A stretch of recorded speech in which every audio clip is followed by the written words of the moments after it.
Hey Ramblers! This video covers chapter 5.3 in our textbook and deals with the fundamental theorem of calculus and its interpretations. Now it's taken us the better part of a year to get to the fundamental theorem. Better be pretty important. And it really is. It relates the two most important elements of calculus, that being the integral of a function and the derivative of a function. And we see that they're closely related and just actually reverse operations of the same process. So this is really difficult material. At its core, it's simple stuff, but it's really difficult to get a handle on. So pause often, take good notes, write down questions. Bring those to class tomorrow, and we'll help you get through this. So pause often, take good notes, and thanks for watching. For the last few weeks, we've been trying to figure out what is this area under a curve, and we've used rectangles and the RAM method or the R sum or Riemann sums, whatever we wanted to call it, but we're trying to capture what that area is under the curve. And we found that if we took more rectangles, that is, if we took the limit as n went to infinity, that we started to describe what was called an integral. And the area can be exactly calculated by looking at the area under the curve, f of x, starting at a and ending at b. And that was called the integral. Well, why did we bother doing that? Well, one of the examples that we used from the beginning was that this wasn't just any curve, this was velocity. Because velocity was the thing we could picture, we could understand. And this wasn't the x-axis, it was the t-axis. And the point of this is to show you that it will work for any kind of graph. And when we calculated using rectangles the area under the velocity curve, we got distance. And that's the important result. That's really the earth-shattering news, because velocity, if you remember, was the derivative of position. In other words,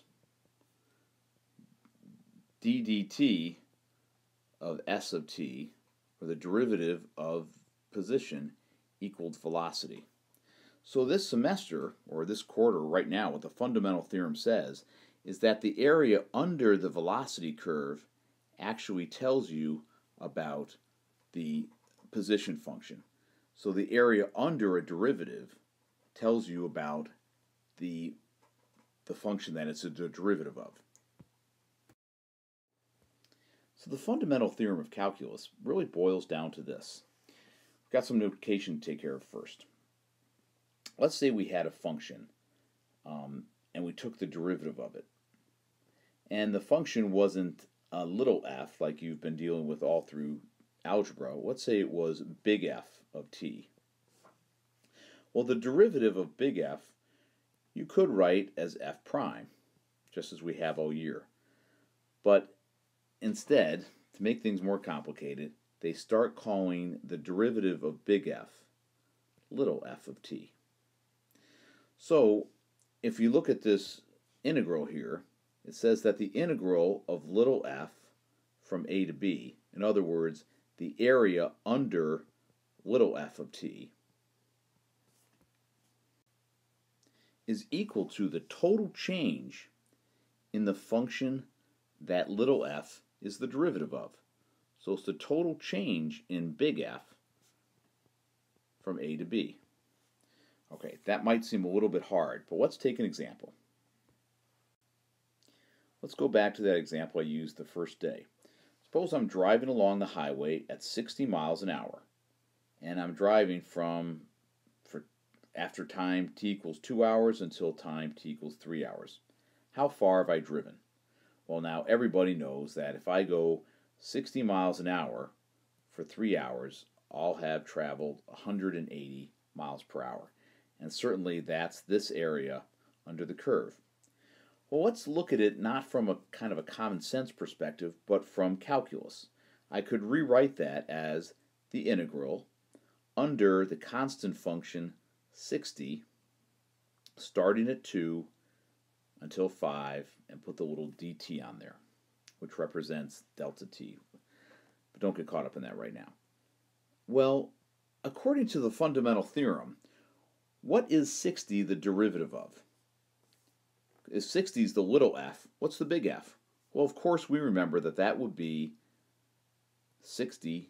And what the fundamental theorem says is that will equal 60 times 5 minus 60 times 2, which of course is 300 minus 120, which equals 180. So it certainly seems to hold true for this very simple function of velocity over a constant period of, a constant velocity over a period of time. But that in a very simple nutshell is what the fundamental theorem says. The area under a curve is the total change in the function that that curve is the derivative of. Okay, maybe it'll be helpful to bring in a little more vocabulary.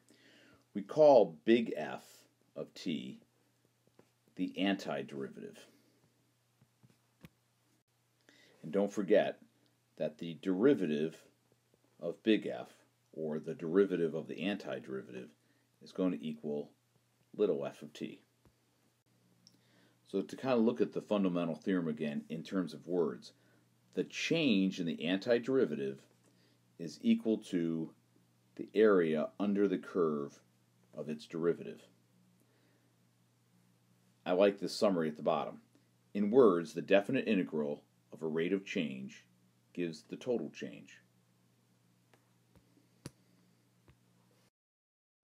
Okay, let's take a look at an example.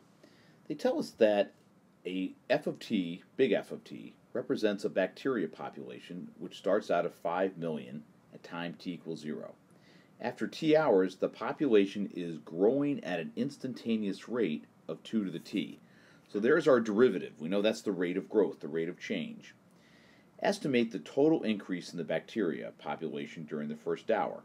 So what they're asking us is they want what is the growth in the population? What is the change in the of big F from 1 hour to 0?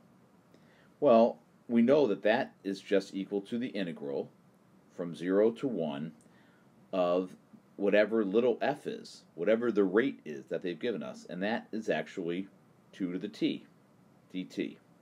So using a calculator, because we don't know how to do this by hand yet, I know that this equals 1.44 million. So that's the first answer. The total increase in the bacteria population is 1.44 million. So the total population at t equals 1 will just be 1.44 million plus the 5 million that we started off with, giving us a grand total of 6.44 million bacteria after 1 hour. Okay, the second example asks us to compute the integral of 2x dx from 1 to 3 by two different methods. Well, this kind of connects what we did in the previous section with what we're doing now.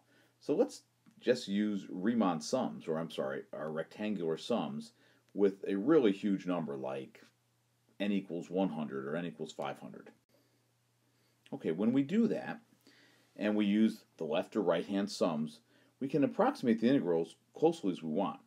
When n was 100, the left sum was 7.96, and the right sum is 8.04.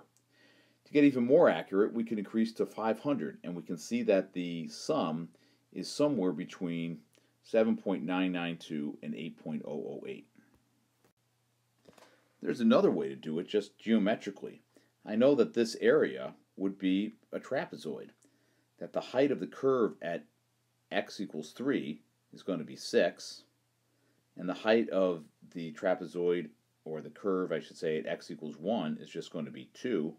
So I can use the area of a trapezoid.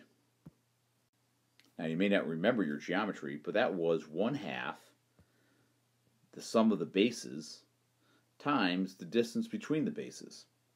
And we get an answer of 8.